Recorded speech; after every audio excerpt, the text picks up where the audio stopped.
বছরের শুরু থেকে ভক্তদের একের পর এক চমক দেখাচ্ছেন তারকারা। কেউ বিয়ে করে, কেউ কাজের খবর প্রকাশ করে। এবার খাঁচায় বন্দি অবস্থায় হাজির হয়ে চমক দেখালেন ঢাকাই সিনেমার চিত্রনায়িকা শবনম বুবলী।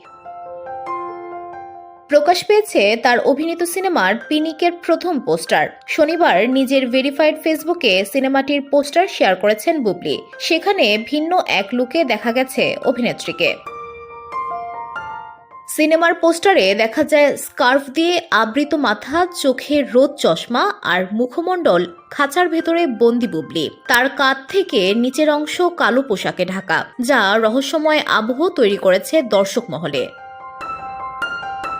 পিনিকে বুবলির সঙ্গে জুটি বেঁধেছেন আদর আজাদ। এটি নির্মাণ করেছেন জাহিদ জুয়েল। কক্সবাজার ও রামুর বিভিন্ন এলাকায় শুটিং হয়েছে সিনেমাটি প্রযোজনা করছে ইউরো বাংলা এন্টারটেইনমেন্ট এবং শহর প্রযোজনায় রয়েছেন অভিনয় শিল্পী Shimul Khan.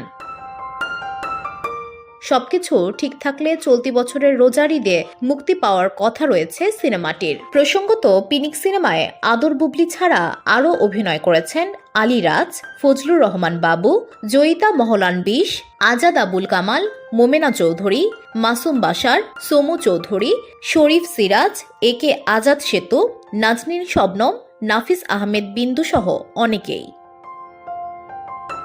VOD Bangla news desk.